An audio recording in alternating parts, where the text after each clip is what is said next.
네, 우리 오늘은 일용할 양식을 우리에게 오늘 주십시오라는 이 간구의 이제 마지막 우리 시간입니다.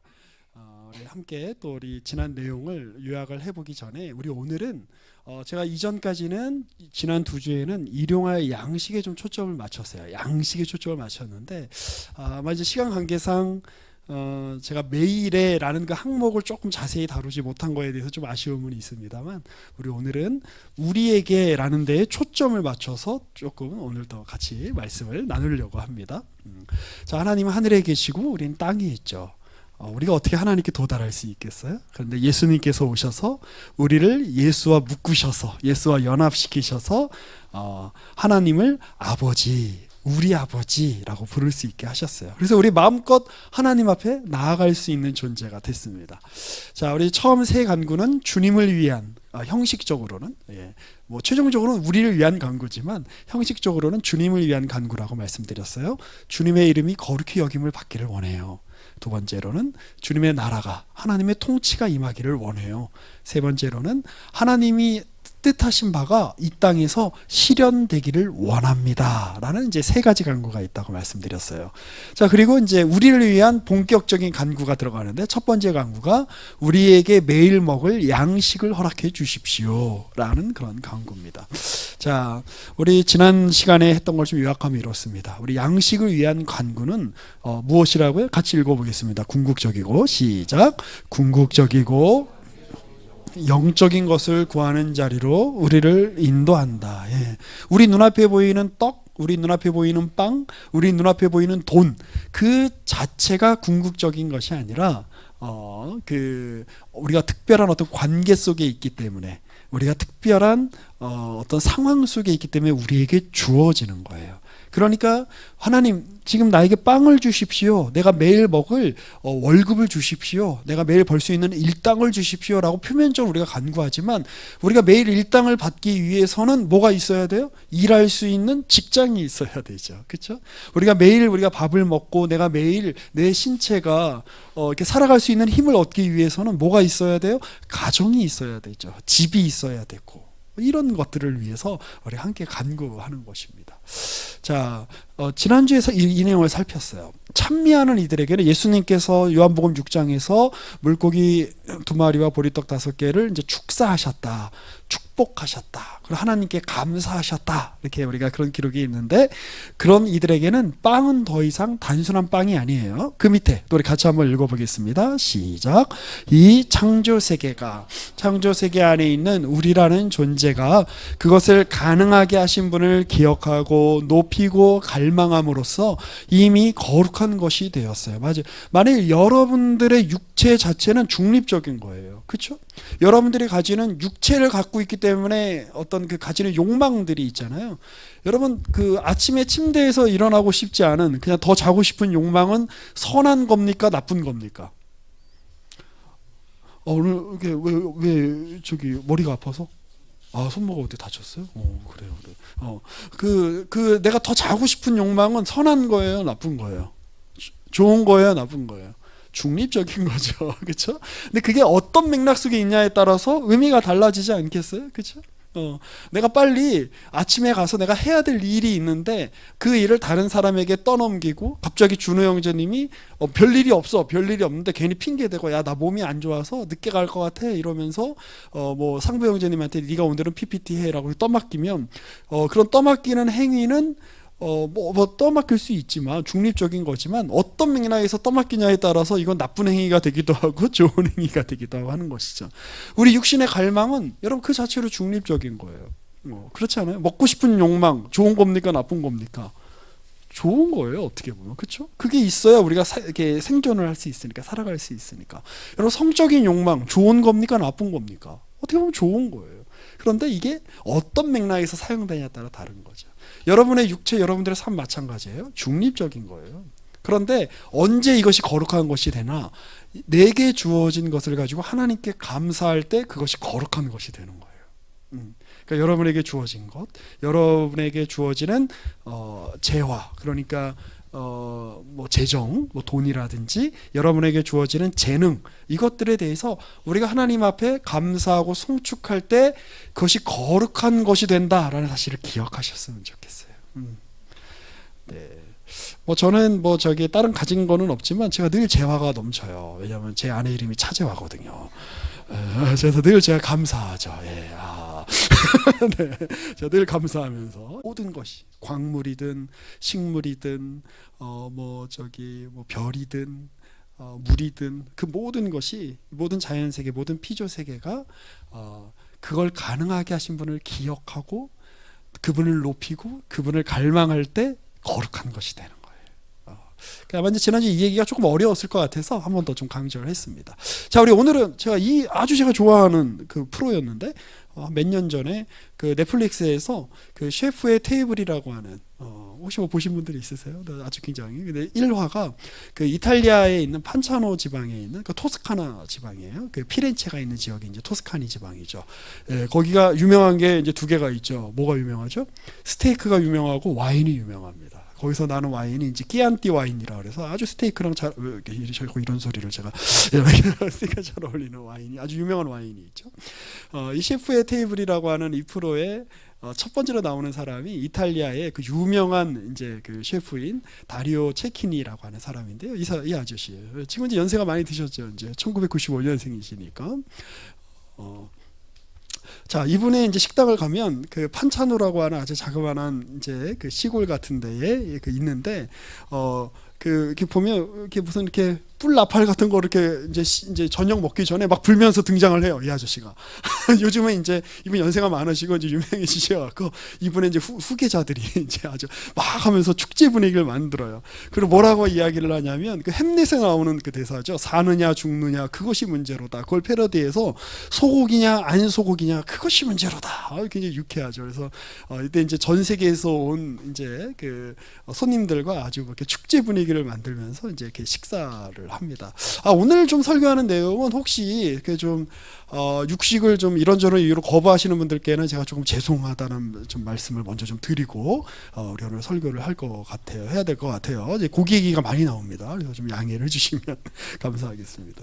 지난주에도 소고기 얘기했는데, 근데 이분이 되게 이력이 독특한 게 이 집안 자체가 이제 이런 정육업을 하는 집안 사람인 거예요. 근데 이 사람은 독특하게 어렸을 때부터 이제 아버지랑 같이 아버지가 정육업자니까 동물들을 많이 본 거야. 그러면서 뭘 사랑하게 됐을까요? 동물을 사랑하게 된 거예요. 그래가지고 원래는 수의사가 되려고 공부를 했어요. 여기 있는 분, 잘생긴 이분이 이제 이 아저씨인데 수의사가 되려고 열심히 막 공부했는데 갑자기 어느 날 연락이 온 거야, 집에서. 아버지가 위독하시다. 그리고 아버지가 돌아가셨어요. 어머니는 몇 해 전에 암투병 하시다가 돌아가셨어요. 그러니까 자기가 할머니도 이제 먹여 살려야 되고 자기 동생들도 먹여 살려야 되고 하니까 더 이상 공부를 할 수가 없는 거예요. 그리고 가업이 뭐예요? 정육업이니까 이 정육업을 해야 되는 거예요. 얼마나 이 아이러니해. 동물을 너무 사랑해서 수의사가 되려고 했던 사람인데 그 정육업자가 된 거예요. 그래서 막 그것 때문에 막 너무 막 괴로워해가지고 막 이제 일은 이제 먹고 살아야 되니까 하는데 이게 나한테 이게 맞는 일인가 그래서 괴로워하고 있는데 이제 이 정육업자 이 집안이 또 함께 같이 또 이제 오랫동안 거래를 했던 오를란도라고 하는 아저씨가 있었어. 도축업자 아저씨인데 자, 이 영상을 이렇게 보면 소들을 굉장히 좋은 환경에서 키워요. 그런데 이렇게 조언을 해주는 거예요. 야, 우리는 동물이 사는 동안 최고의 삶을 제공해 줘야 돼. 그리고 우리가 어쩔 수 없이 우리가 먹고 살기 위해 동물을 도축하지만 그들이 남긴 고기, 뼈 이런 선물을 우리가 존중해야 하는 거야. 그래서 너는 삶의 일부를 다루는 거야. 절대 잊어서는 안 돼. 이제 이런 이야기를 이제 하는 것에 이제 감동을 받고 열심히 이제 정육업자의 길을 걷기로 했다라는 아주 소 입장에서 보면 뭔 말도 안 되는 얘기야. 이제 이런 얘기를 제가 볼 수 있습니다. 사실 소의 입장에서 말이 안 되죠. 어차피 우리 나를 죽여가지고 막 다 살 바르고 막 하는데, 근데 뭐 우리가 이제 주님이 오시는 날까지 다른 생명을 취해서 우리 생명을 취할 수밖에 없는 현실 속에 있어요. 그런데 그렇게 있지만 비윤리적으로 동물들을 키우고 비윤리적으로 도살하고 비윤리적인 먹기가 있죠. 이렇게 이 생명과 인간의 존엄성을 존중하지 않는 하지만 어차피 먹을 수밖에 없지만 최대한 생명을 존중하고 다른 생명을 존중하는 이유는 뭐죠? 우리가 반려동물을 굉장히 귀하게 여겨야 되는데 그 귀하게 여기는 게 반려동물을 위해서 그런 게 아니라 인간을 위해서 그런 거예요. 그렇죠? 만약에 그냥 고양이 따위는 아무렇게나 죽여도 돼. 길거리에 다니는 고양이 그냥 내가 돌로 쳐서 죽여도 돼라고 하면 1차적으로는 고양이에게 피해가 있는 것 같지만 궁극적인 피해는 누가 보는 걸까요? 그걸 죽이는 사람에게 있는 거예요. 그렇죠? 그렇게 잔혹한 어떤 인간성, 어떻게 보면 아름다운 생이 아름다운 인간으로 살지 못하게 되는 것이죠. 그래서 이분은 그 약간 이 이탈리아 사람들에게는 그 전까지는 익숙하지 않은, 그래갖고 소의 모든 부위를 먹어요. 그래서 전에는 뭐 안심, 등심 이런 것만 먹었다면 이제 소꼬리도 먹고 뭐 이렇게 그동안 안 먹었던 부위도 먹고 뭐 발도 먹고. 근데 우리나라 사람 입장에서 보면 우리는 원래 저렇게 먹었는데 제가 그런 생각이 들긴 하는데요. 어쨌든 그렇게 하는 이유는 나는 이 생명이 너무 귀하니까 소가 남겨준 거를 우리는 다 또 귀하게 여기고 다 먹어야 돼. 약간 이제 이런 철학을 갖고 있는 거예요. 그래서 이분의 식당에 가면 정해진 게 없대요. 그냥 근데 이제 소고기 이제 요리가 나오는데 소의 모든 부위를 맛볼 수 있게 일종의 이제 오마카세식으로 이렇게 나오는 그런 식당이라고 하죠. 제가 갑자기 이제 이 얘기를 왜 했냐? 자, 귀한 설교 시간에 자 우리 누가복음 우리 6장 우리 36절에서 우리 43절 말씀을 한번 또 같이 읽어봤으면 좋겠어요. 교독하겠습니다. 이 말을 할 때 예수께서 친히 그들 가운데 서서 이르시되 너희에게 평강이 있을지어다 하시니, 예수께서 이르시되 어찌하여 두려워하며 어찌하여 마음에 의심이 일어나느냐.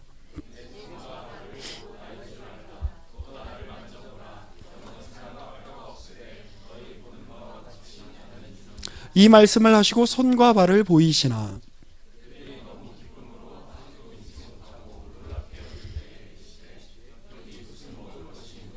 이에 구운 생선 한 토막을 드리니 받으사 그 앞에서 잡수시더라. 이게 지금 언제 일어난 사건인지 아세요?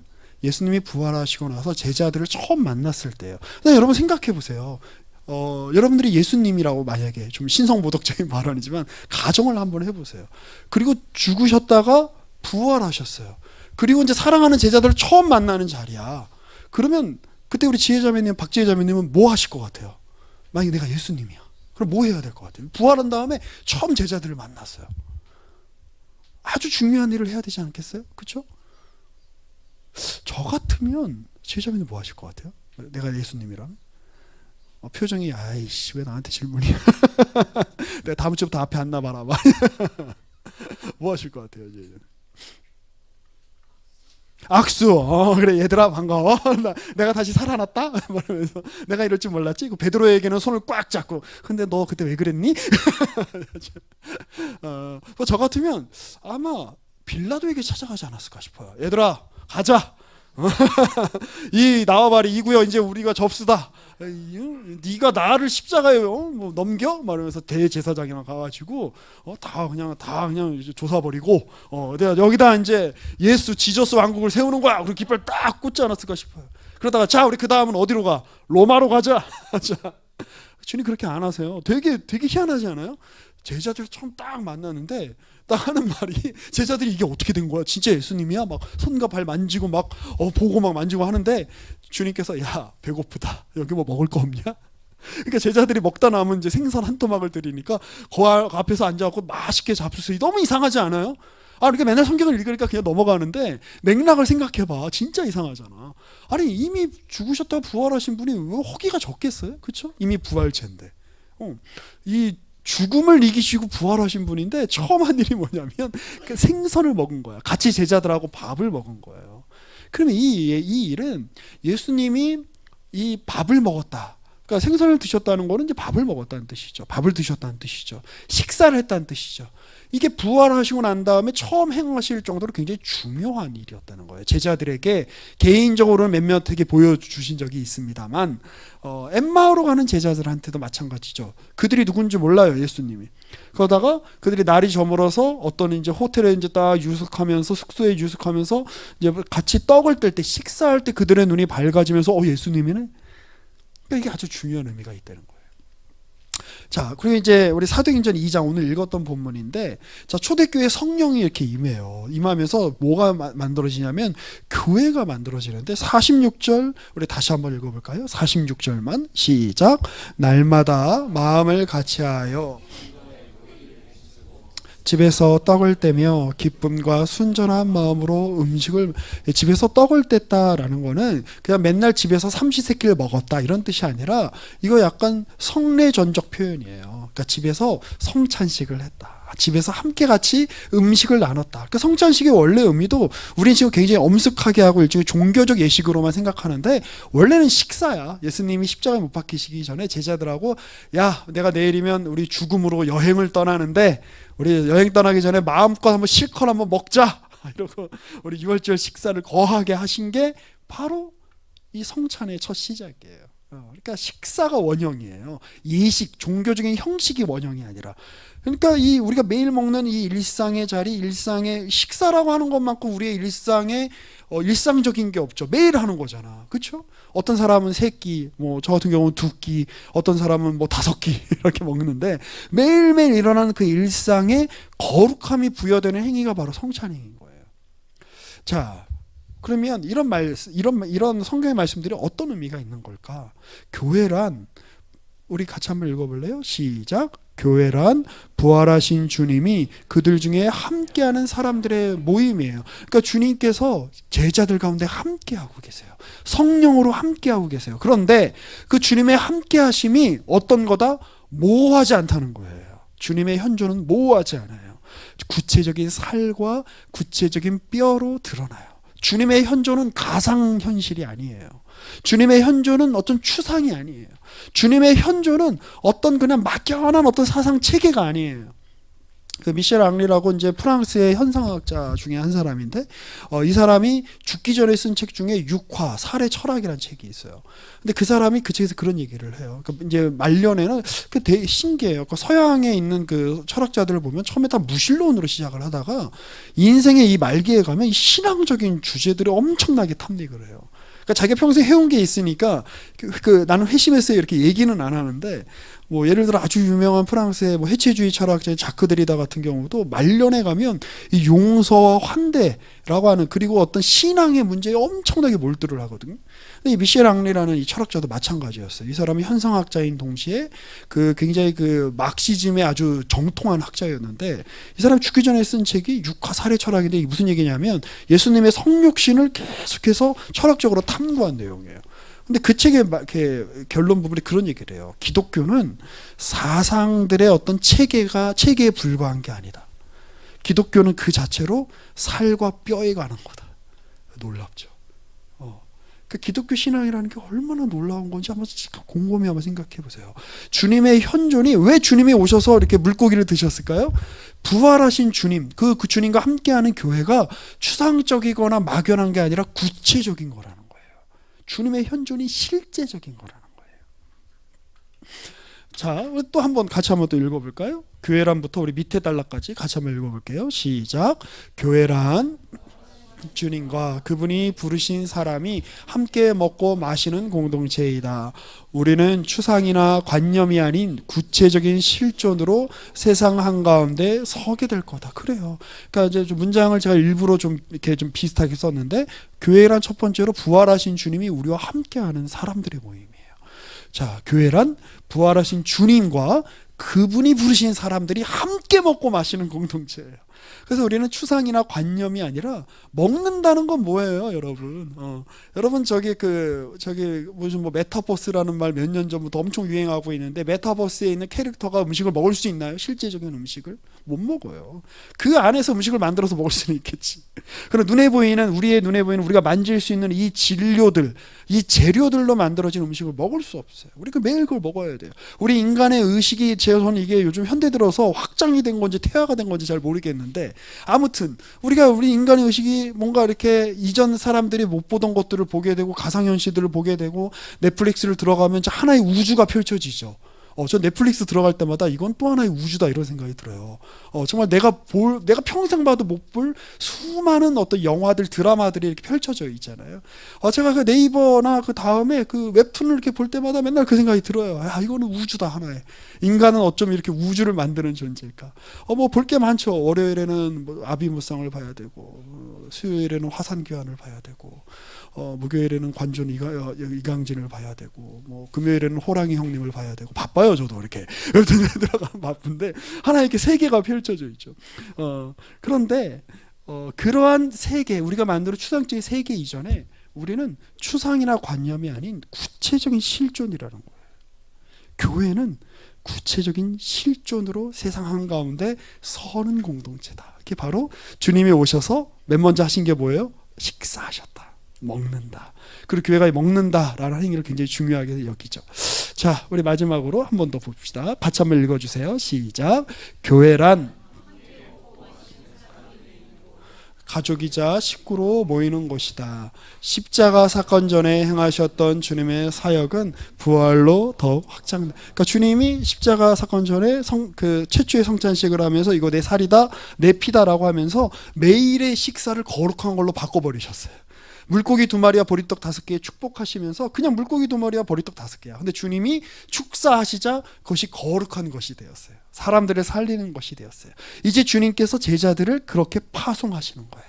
베드로야 일로 와라. 갈릴리에서 부르실 때, 자 내가 여기 물고기 구워놨다. 먹어라. 먹으면서 너는 구체적인 인생으로. 그러니 히브리서에서 이야기하듯이 주님이 이 땅에 육신으로 오신 거는 천사보다 더 귀한 거예요. 천사보다 더 나은 거예요. 우리의 삶이 천사보다 더 나은 삶이라는 거 아세요? 그게 무슨 얘기지? 난 천사였으면 좋겠는데. 여러분, 천사는 더러운 현실에 손을 담그지 않아도 돼요. 천사는 이 육체의 한계를 겪지 않아도 돼요. 매일매일 이 늘어나는 이 뱃살 때문에 고민하지 않아도 돼요. 천사는 매일매일 늘어나는 흰머리 때문에 고민하지 않아도 돼요. 천사는 매일매일 우리가 겪고 있는 이 신체의 쇠락 때문에 고민하지 않아도 돼요. 그런데 그 삶이 누가 오신 삶이에요? 예수가 온 삶이에요. 그 삶이 창조주께서 우리에게 허락하신 삶이고, 그 삶이 하나님이 누구신지 이 땅에서 보여주시기 위해서 하나님이 선택한 삶이라는 거예요. 바로 여러분들이 지금 육신을 입고 있는 바로 이 삶, 육신을 입고 있기 때문에 겪게 되는 이 괴로움, 고통, 한계, 그리고 마음의 갈등, 짐, 이 모든 것들이 천사도 부러워하는 삶이라는 거 여러분 아세요? 자, 제가 기억하는 최고의 식사를 소개를 해드리고 싶어요. 한 6년 전이었던 것 같은데, 제가 전에 있던 교회 청년부에서 이탈리아를 간 적이 있어요. 그래서 이제 한 학기 동안 봄학기에 이제 매주 이렇게 예배 끝나고 이렇게 모여가지고 이 중세교회사를 이렇게 공부했어요. 그 후스토 곤잘레스라는 교회사가 갔은. 그리고 이제 7월 초에 이제 이탈리아를 이제 여행하면서 바티칸에도 가보고 뭐 이제 이탈리아 이제 북부 지역과 남부 지역 이렇게 돌아보면서 뭐 여행도 하면서 또 우리가 갖고 있는 이제 신앙에 대해서 같이 이제 토론도 하고 하는 이제 그런 모임을 이제 한 2주 정도 이렇게 했었는데, 여기 어디냐면 제가 그 사진을 못 찍어서 그냥 이제 그 트립 어드바이저에서 이제 가져왔는데, 그 피렌체에 있는 어느 굉장히 유명한 그 스테이크 집의 사진이에요. 자, 근데 저 그때 먹었던 그 스테이크 맛을 잊을 수가 없어요. 그리고 그때 저와 함께 같이 여행했던 사람들이 한 20명쯤 되는데 이구동성으로 다 얘기해요. 그때가 최고였다. 한 5년이 지났는데도 계속 그때 얘기해. 만나면 그때가 최고였다. 왜 그랬을까요? 실제적으로 그 집이 세계 최고의 어떤 스테이크 집이어서 그랬을까요? 물론 그런 면도 있을 거예요. 어떤 사람한테는 그 집이 세계 최고의 스테이크 집일 수 있죠. 그런 집은 아니에요. 근데 그날 저녁에 먹었는데, 그날 한 여행한 지 한 5일째 7일째 되던 날에 이제 먹었어요. 어느 정도 좀 지쳐있던 상황이었고, 근데 그날 오후에 어떤 이제 피렌체 뭐 두오모 성당도 올라가고 이제 뭐 이렇게 거리도 이렇게 걷고 하면서 좀 많이 지쳐 있는 상황이었고, 하지만 낯선 여행지에서의 어떤 뭐 흥분과 그런 어떤 재미 뭐 이런 것들이 또 이렇게 느껴지는 상황에서 누구랑 같이 먹어서 좋았을까요? 같이 함께 하고 있는 사람들하고 먹어서 너무나 행복했던 거예요. 그날 같이 갔던 이제 우리 부장 집사님 한 분이 이제 그날 이렇게 스테이크를 쏘셨는데 그 테이블별로 이렇게 앉아서 자 함께 같이 좋았던 거 함께 같이 이야기하면서 먹어보자.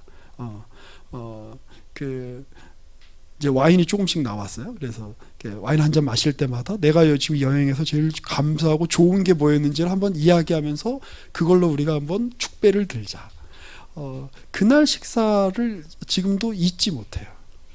왜 그럴까요? 내가 만약에 혼자 거기 가서 그렇게 먹었으면 아마 지금까지 기억하는 식사로 남겨져 있지는 않을 거예요.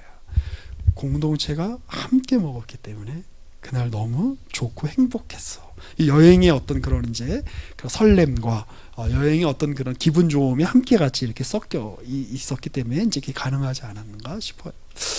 그 갈라디아서 2장에 보면 제가 이 구절이 있었는데 제가 까먹었네요. 우리 한 번 더 같이 봐야 될 것 같아요.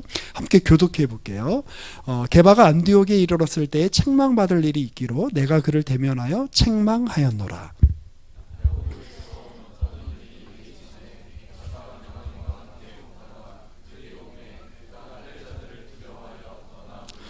남은 유대인들도 그와 같이 외식함으로 바나바도 그들의 외식에 유혹되었느니라.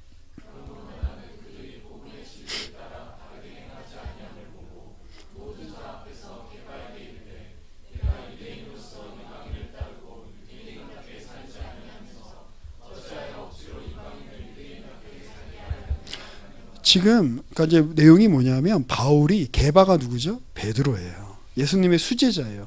그러니까 초대교회 베드로의 위상이 얼마나 굉장했을까요? 그러니까 지금도 로마 교황은 자신들이 베드로의 후계자라고 생각을 하잖아요. 그런데 그 베드로를 책망한 거예요. 그 바울은 맨 나중에 사도 된 사람이잖아. 꼴찌가. 그런데 그럴 정도로 이 일은 중요한 일이었다는 거예요. 그러면 베드로가 어떤 실수를 저질렀을까요?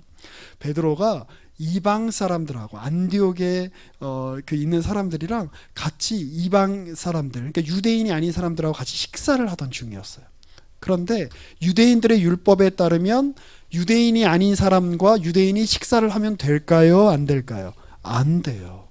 그런데 베드로가 이렇게 식사를 하고 있다가 할례 받은 사람들, 그러니까 강경한 유대주의자들이 그쪽으로 온다는 얘기를 들은 거예요. 그래서 그 사람들한테 한 소리 들을 게 두려워가지고 그 식사 자리를 급하게 떠나요.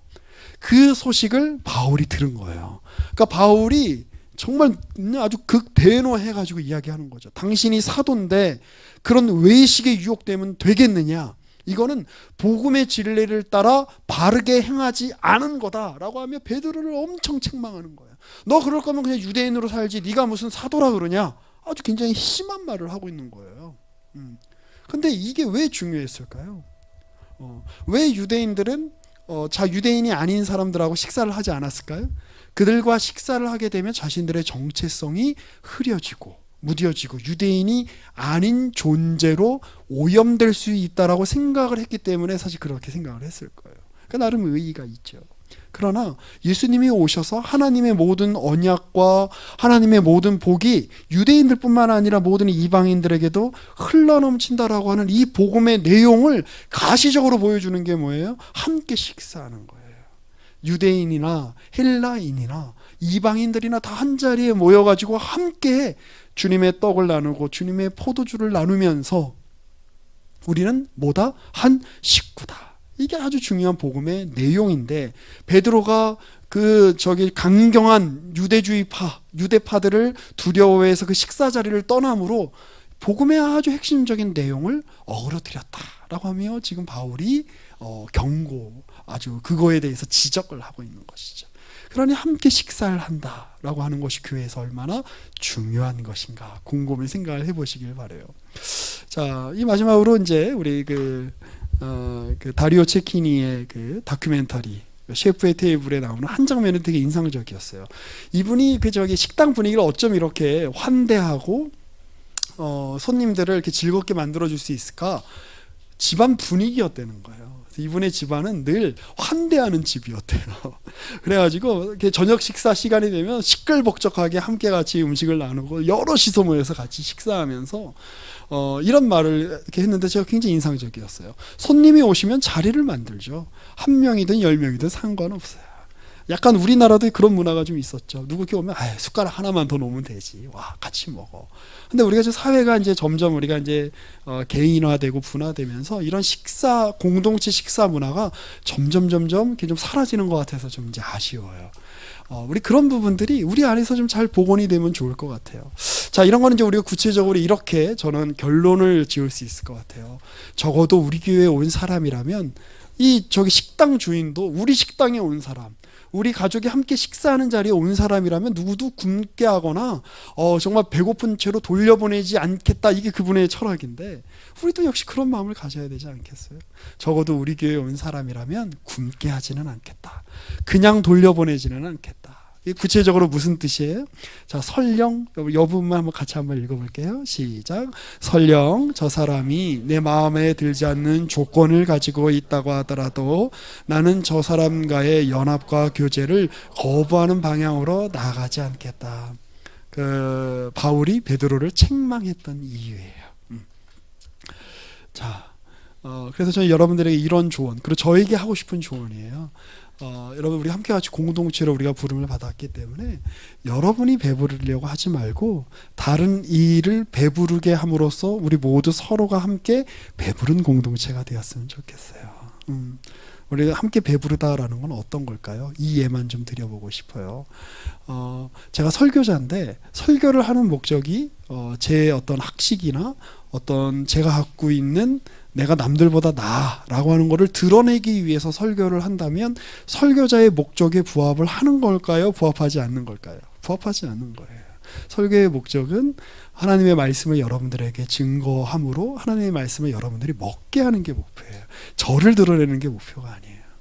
예를 들어 엄마가 집에서 이렇게 음식을 해주는데 애가 먹는 게 목표가 아니야. 인스타에 자기가 그 만든 요리를 올리는 게 목표예요. 그러면 그거 약간 정상적이라고 할 수 있을까요? 마찬가지예요. 여러분, 우리가 좋은 대학을 이제 가려고 하는데 좋은 대학을 가는 이유가 뭘까요? 가려고 하는 이유가 뭘까요? 중요한 건 서울대를 가는 게 아니에요. 중요한 건 뭐 하버드대 같은 데를 가는 게 아니에요. 거길 가서 좋은 교육을 받아서 그 교육을 받은 사람에 걸맞게 이 사회 속에서 역할을 하고 자기의 삶을 꾸려가는 게 중요한 거예요. 그런데 우리 자꾸 그 본말이 전도가 되죠. 그래서 그냥 내가 어떤 자리에 가는 게 목표가 되는 사람들이 너무 많아요. 약간 이 시대의 시대 정신 같아요. 옳지 않은. 중요한 건 내가 어떤 자리에 올라서는 것 자체가 목표가 될 수 없어요. 내가 어떤 정치 지도자가 되기로 결정했다, 대통령이 되기로 결정했다 그러면 대통령이 되는 것 자체가 목표가 돼버리면 그냥 온갖 권력 투쟁을 통해서 내가 대통령이 됐어, 그럼 그걸로 끝인 거예요. 그런 대통령에게 우리가 무언가를 기대하기는 어렵겠죠. 근데 내가 대통령이 되려고 하는 목적이 어떤 가치를 추구하기 위해서, 어떤 사람들의 삶을 나아지게 하기 위해서, 어떤 이 국제 정세에 우리나라가 훨씬 더 좀 안정적으로 이 급변하는 국제 정세 속에서 우리가 대처할 수 있기 위해서, 그 목적 때문에 대통령이 되거나 그 목적 때문에 국회의원이 되거나 그래야 되는 것이죠. 마찬가지예요. 우리가 여기 교회에 나오는 이렇게 목적이 제가 이제 늘 말씀드리죠. 우리가 타인의 얼굴을 배려하고 타인을 존중하는 법을 사실 우리가 여기서 훈련하는 거예요. 중고등부 때까지는, 청소년부 때까지는 그냥 나 중심으로 살아도 괜찮아요. 사춘기란 원래 그런 거니까. 자, 그런데 사춘기를 넘어가면서부터 우리가 배워야 되는 덕목이 무엇이죠? 이거예요. 여러분이 배부르려 하지 마시고 다른 이를 배부르게 해보세요. 이거는 굉장히 은유적인 표현이죠.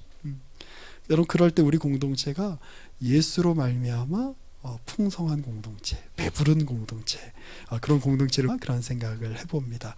여러분, 이제 오늘 끝나고 이제 조별로 식사하러 가실 텐데 함께 서로 육적인 어떤 배고픔을 함께 여러분들이 해소하면서 우리가 육신으로 함께 모여있는 공동체다라는 거를 함께 위하는 공동체다라는 거를 여러분들이 경험하시며 동시에 정서적인 배고픔, 관계적인 배고픔도 함께 우리가 서로 채우고 그런 배부름이 있는 공동체가 되기를 주님의 이름으로 축복합니다. 함께 기도하겠습니다. 우리 잠깐 반주를 좀 해주시고요.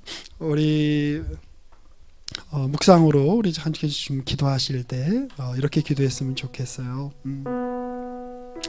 먼저 우리의 배고픔은 주님만이 채워주실 수 있다라는 사실을 우리가 믿음으로 고백하며 그렇게 겸손히 주님 앞에 고백하며 나아갔으면 좋겠어요. 주님, 우리의 배고픔을 채워주십시오. 그리고 또 우리 공동체를 위해서 기도했으면 좋겠어요. 우리 공동체에 속한 모든 이들이 적어도 우리 교회 공동체에 나오고 우리 교회 예배에 나오는 모든 이들이 굶지 않게 해주세요. 영적으로, 육적으로, 관계적으로, 사회적으로 굶지 않고 하나님이 허락하신 풍성한 그 삶을 살아갈 수 있도록 주님, 우리 광교산울교회 청년부를 통해서 우리 지체들을, 여기에 우리 참여하는 모든 이들을 먹여주세요. 주님의 성령께서 그렇게 우리 가운데 역사해 주세요. 우리 그렇게 두 가지를 놓고 함께 같이 겸손히 주님께 간구하며 함께 같이 기도하도록 하겠습니다.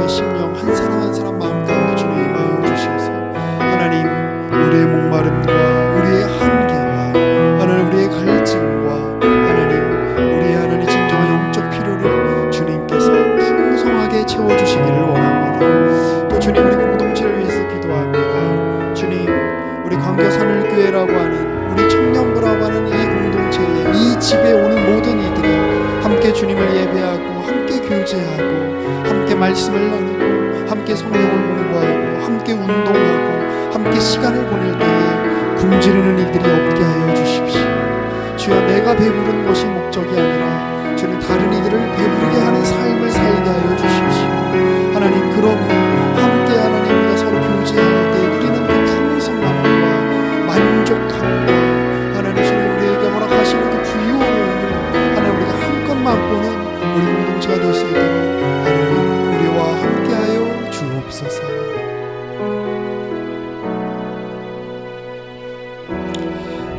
아버지 하나님, 감사합니다. 주님께서 우리 청년들 한 사람 한 사람의 필요와 목마름과 허기와 갈증을 아시오니 주님께서 친히 양식이 되어 주셔서 우리 청년들이, 우리의 모든 심령들이 주님으로 말미암아 배부르게 하시고 풍요로울 수 있도록 은혜를 베풀어 주시옵소서.